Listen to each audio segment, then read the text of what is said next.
there's darkness in this book like all the others, but I wonder if it was a little more fun to write because you went crazy. Yeah, I did. It was fun to write. You know, I was writing another book before I had my drug-induced fever dream. I was writing a completely different book. I was halfway through it, and I called my editor. I said, I have this idea. This is the story I want to write. And she said, you know, she's known me since my second book, and she trusts me. And she said, if you think you can write this book and you're passionate about it, then that's the book you need to write.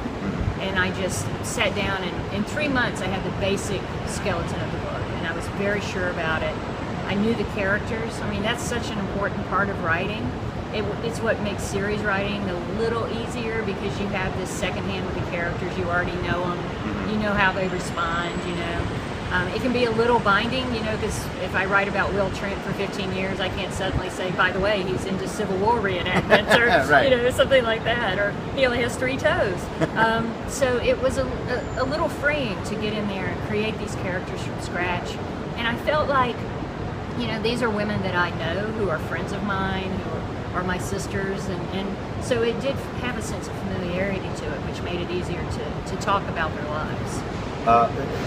You know the characters, and of course when you have a twist or a turn that involves who the character is or what they've done in their life, it's satisfying because you've already built up who they are, and so it doesn't, even if it's something we didn't expect, somehow it feels part of who they are, and you don't feel betrayed. You don't think, oh, suddenly they're, you know. So, yeah, it has to be a believable journey, and I always go back after I've finished a book and I've had some distance from it, and you know, I take a month off and I look at it again. And I make sure that the character in the first part of the book is believable as the character in the second part. Right. You know, because sometimes you'll have a character make a big transition, especially if it's the first time an author's written about them. And so with someone like Claire, who kind of comes out of her shell, I wanted it to be really believable, and I wanted to set the foundation for her having this ability to do the things she does in the earlier part. And so I was very careful to blend those things together.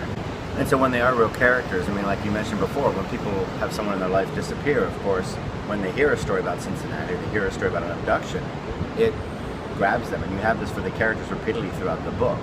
Julia, the character we find out in a short story you did, she became obsessed with a person who got disappeared. And of course, when she disappears, her family becomes obsessed. Obsessed isn't the right word, but it takes over their lives. Right. And we learn later through the book that when there's any disappearance anywhere, it stops you in your tracks. Yeah. You know, it's not just a story or a headline or, oh yeah, it's because you can't help thinking about them, is it connected, what's happening to that family, you know what's going on and what they're going through. It's just really, it makes it have a more of an emotional weight. I absolutely agree with that. I would say maybe for women too, because we, you know, I was talking about this with some friends from college, and when we read these books, you know, you would think women wouldn't want to read books about women being abducted. Exactly.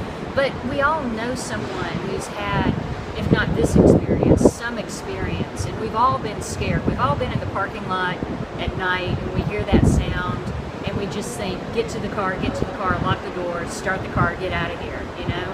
And men hear a noise and they turn around to see what that noise is, you know? And that's a big difference. So I think, especially these cases where you never find out what happened. They're just so haunting, and I think a lot of women think, you know, that could happen to me, that could happen to my sister, my mother, whatever.